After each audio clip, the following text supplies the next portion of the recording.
Ngiyabingelela kuphinaphila lapho ekufiyelela khona le video la bathi ngesilungu it's Spanish needle ucadolo.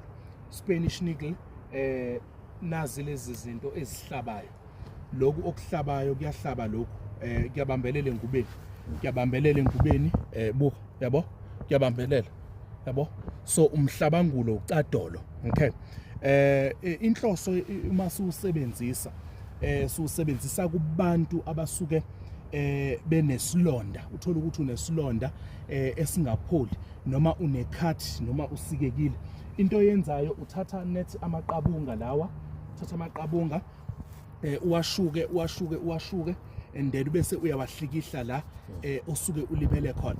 And as well, uma kuwukuthi umuntu mhlambe ushawa isifo lesi samadoda, uthola ukuthi uvukalelwa lenzani prostate, uyakwazi ukuthatha lokhu ukupheke, ukuhlanganise nojinja, ukubilise kubile, and then bese uyakuphuza. And enye into as well, iyasiza kakhulu impande zacadolo uma umuntu one-infection, it's either infection esinyeni, kunama-discharge aphumayo angekho right. Uyakwazi ukuthi uthathe uqobe uwupheke uwuphuze ukwazi ukuthi uphile ube right. Makube kuhle, makube mhlophe, maphandle wehlabathi izolwandle. Siyabonga.